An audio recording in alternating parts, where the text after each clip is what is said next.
Tree మీడియాలో మీ వ్యాపార ప్రకటనల కోసం ఈ నంబర్కు వాట్సాప్ చేయండి.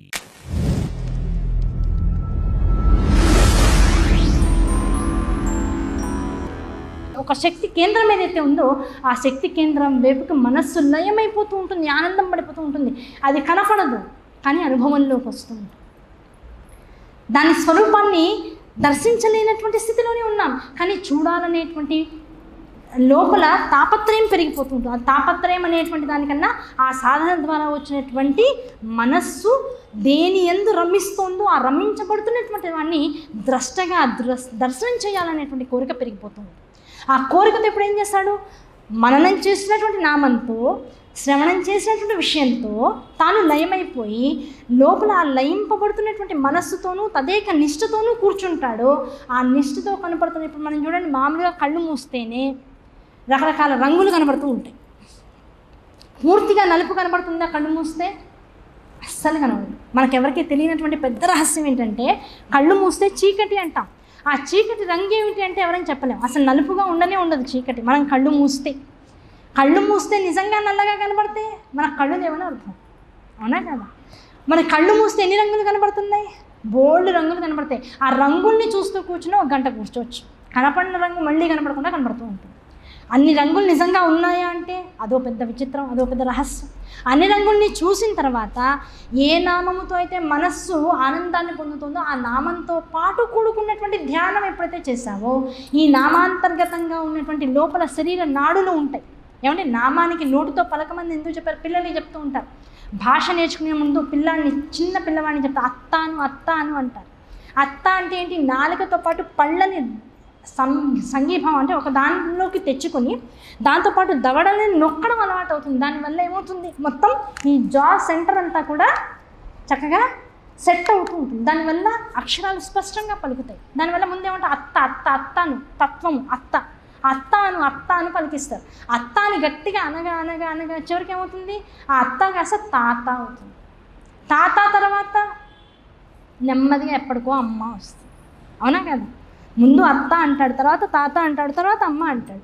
అలా ఒక్కొక్క నామంతో తను తాదాత్మ్యత చెందుతూ ఆ రూపాన్ని కళ్ళతో చూస్తూ అత్త అనగానే ఒక ఫోటో చూపిస్తూ ఉంటుంది మా అమ్మ. ఇంకో ఇది అత్త నాన్న, ఇది అత్త నాన్న అంటుంది, అవునా కదా? తాత అనగానే ఎదురుకుండా ఉంటాడు. లేదు ఆయన కూడా ఫోటోలో ఉంటే ఫోటోని చూపిస్తూ ఉంటారు తాత.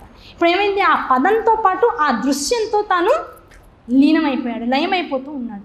ఆ లయమైపోయిన దాన్ని ఏం చేస్తాడు? నిజంగా కళ్ళకి కనపడేటంత స్థితిలో కనుక వ్యవహారాలు వస్తే దాన్ని చూడగానే ఇది ఫలానా అని గుర్తిస్తూ ఉంటాడు, అంతే కదా? ఇప్పుడు A for apple, B for boy, ఆ అమ్మ, ఆ ఆవు, ఈ ఇల్లు, ఈ ఈగ, ఇవన్నీ ఒక దృశ్యంగా చూపిస్తూ పటములో దాని కింద అక్షరం రాసి, అక్షరం కింద మళ్ళీ అక్షరం ఎలా పలికితే ఈ పదం అనేటువంటిది వస్తుందో దాన్ని కూడా రాసి పిల్లలతో తదేకంగా అనిపిస్తూ ఉన్నాం.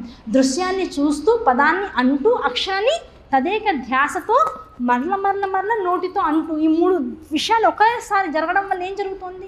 అది ఫ్యూచర్లో కనపడినప్పుడు వస్తువు వెంటనే ఇది ఫలానా అని గ్రహించగలిగేటువంటి శక్తి పిల్లవాళ్ళలో జనిస్తూ ఉంటుంది. అలా భగవంతుడు సూతుడు ఏం చెప్తున్నాడు ఇక్కడ?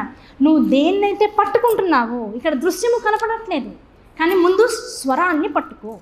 ఆ స్వరాన్ని పట్టుకుని ఏ శ్రవణం ద్వారా అయితే, ఏ ప్రవచనం ద్వారా అయితే పరమేశ్వరు యొక్క రూపాన్ని నువ్వు గ్రహించగలిగేటువంటి విషయాలు అక్కడ చెప్పబడ్డాయో ఆ చెప్పబడినటువంటి విషయాన్ని తదేక స్మరణ చేస్తూ ఆ స్మరణ చేస్తున్నటువంటి సందర్భంలోనే నామాన్ని విశేషంగా లోపల ధ్యానిస్తూ ఎవడైతే నిధిధ్యాస చేస్తాడో, కొంతసేపు ఆ స్మరణలో ఉండిపోతాడో అటువంటి వాడికి కళ్ళు మూసుకున్న తర్వాత ఒక దృశ్యము గోచరం అవుతుంది.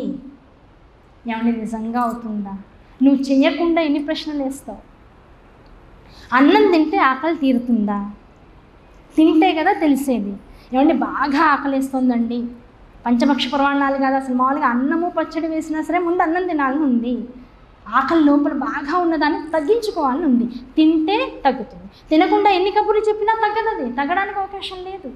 ఇప్పుడండి వేడి అన్నం వడ్డించుకున్నామండి, దాని మీద చక్కగా నెయ్యి వేసాం, చక్కగా టమాటా పప్పు వేసాం, దాని మీద కొబ్బరి పచ్చడి వేసాం, పక్కన కొత్తిమీర కారం వేసినటువంటి వంకాయ కూర వేసాం, పక్కనే గడ్డ పెరుగు ఉంది, దాని మీదకి చక్కగా మళ్ళీ నంచుకోవడానికి దబ్బకాయ పచ్చడి ఉంది. ఇన్ని చెప్తాం. వస్తువులన్నీ కళ్ళకు కనపడుతున్నాయి కదా, మనకు తెలియకుండానే కంచంలో వస్తువులన్నీ కళ్ళకు కనపడుతున్నాయి. కళ్ళకు కనపడుతున్న వస్తువుల్ని భావన చేస్తూ తింటే బాగుంటుందనే భావన, తింటే తప్ప భావన ఏంటో అర్థం కాని స్థితిలో ఉంటాం. అవునా కదా? పరమాత్మ విషయానికి వచ్చేటప్పటికల్లా నామం నోటికి తెలుస్తుంది, నామం వెనకాల ఉన్న తత్వం మనసుకు అర్థమవుతూ ఉంటుంది. ఈ తత్వంతో పాటు కూడుకున్నటువంటి నామాన్ని తదేక నిష్ఠతో నువ్వు భావన చేసి స్మరిస్తూ ఉండి దాన్ని తపస్సు కింద మార్చుకుంటే ఇప్పుడు కాదు కొన్ని జన్మలకి తప్పనిసరిగా ఆ రూపం అనేటువంటిది దర్శనం అవుతూ ఉంటుంది. ఏమంటే జన్మలు అంటున్నారు, మరి ఈ శరీరం ఎన్నిసార్లు పడుతుందో ఎన్నిసార్లు వేస్తుందో ప్రతి జన్మకి ఈ ధ్యాస ఉంటుందంటారా? అప్పుడు ఎక్కడ ఉంటామో, అప్పుడు ఎలా పుడతామో, అప్పుడు ఏ యుగం నడుస్తుందో, జన్మలు అనే మాటకి వచ్చేటప్పటికల్లా నిస్సత్వం వచ్చేస్తుంది. ఇప్పుడు అవసరమా ఇదంతా చేయడం అవసరమా? ఏదో ఈ జన్మలో పొందేటువంటి ఆనందాన్ని అనుభవిద్దాన్ని చాలా అనిపిస్తుంది. జన్మ అనేటప్పటికీ మొత్తం సాధన అంతా పడిపోతుందండి. శివతత్వాన్ని పట్టుకున్నాక జన్మ అంటే ఏమిటయ్యా? పొద్దున్న నిద్ర లేచావు, నీకున్నటువంటి కార్యక్రమాలన్నీ పగలంతా చేసుకున్నావు, సాయంకాలానికి గూటికి వచ్చావు, వచ్చిన తర్వాత ఏం చేసావు? స్వల్పకాలిక లయమనబడేటువంటి నిద్రలోకి వెళ్ళిపోయావు. నిద్రలోకి వెళ్ళాక మళ్ళీ పగలు కళ్ళు తెరవచ్చు, తెరవకపోవచ్చు. అంటే ఈ మధ్యలో జరిగింది ఏమిటి? ఒక జన్మ నుంచి ఇంకో జన్మ వైపుకు వెళ్ళినట్లే కదా. అలా ప్రతి నిద్రని యోగ నిద్రగా కనుక నువ్వు స్వీకరించినట్లయితే ఇవాళ రోజు నాకు ఇంకా చివరి రోజు అని భావన ఎప్పుడైతే మనసులోకి వచ్చేటువంటి విధానంలో నీ జీవితాన్ని ఒక 24 గంటల పాటు నువ్వు బతకగలుగుతావో, అటువంటి స్థితిలోకి ఎప్పుడైతే నువ్వు వస్తావో అప్పుడు ప్రతి నిద్ర అంటే రాత్రి సమయం ఏదైతే ఉంటుందో ఆ ప్రతి రాత్రి నువ్వు నిద్ర అనబడేటువంటి స్వల్పకాలిక లయంలోకి వెళ్ళి మళ్ళీ జాగ్రత్త అవస్థలోకి వచ్చినటువంటి ప్రతి విషయము కూడా ప్రతిరోజు కూడా జన్మ తర్వాత జన్మ, జన్మ తర్వాత జన్మ, జన్మ తర్వాత జన్మతో పోల్చుకోవడమే అవుతుంది. అలా ఎన్ని జన్మలకి ఎన్ని నిద్రలు నువ్వు సుఖమని నిద్రని భావిస్తూ నిద్రపోతావో చివరికి ఆ నిద్ర సుఖము కాదు, ఇది నాలో ఉండేటువంటి తపోస్థితికి కారకం మాత్రమే అనేటువంటి స్థితికి నిద్రని తెచ్చుకుంటావో ఆ నిద్రలో నీ శరీరానికి సుఖాన్ని పక్కన పెట్టి మనసుకి కేవలం ఆహారాన్ని పెడుతూ ఆహారమే పరమశివ ధ్యానముగా మార్చుకుంటావో అటువంటి నిద్రని తపస్సుగా మార్చుకున్న తర్వాత వచ్చేటువంటి జన్మ ఏదైతే ఉంటుందో ఆ జన్మ పరమశివ స్వరూపాన్ని నీకు దర్శింపచేస్తుంది. అటువంటి నిద్రపో ఒకసారి. దేహాన్ని తృప్తినిచ్చేటువంటి నిద్రలు మానేసేయి. దేహాన్ని జాగ్రత్త అవస్థలో ఉంచుతూ మనస్సుని జాగ్రత్త అవస్థలో ఉంచుతూ నీ లోపల ఉన్నటువంటి సర్వేంద్రియాలని సుఖం వైపుకు తీసుకెళ్ళగలిగేటువంటి మూర్తి వైభవాన్ని ఆ నిశిలో అంటే రాత్రిలో దర్శించగలిగేటువంటి ప్రయత్నం చేయి. రాత్రిలో ఎటువంటి అంటే చీకటిగా ఉన్నటువంటి సమయంలో ఎలాంటి వస్తువైనా సరే దీపముగా ఉన్నటువంటిది వెంటనే కనపడుతుంది.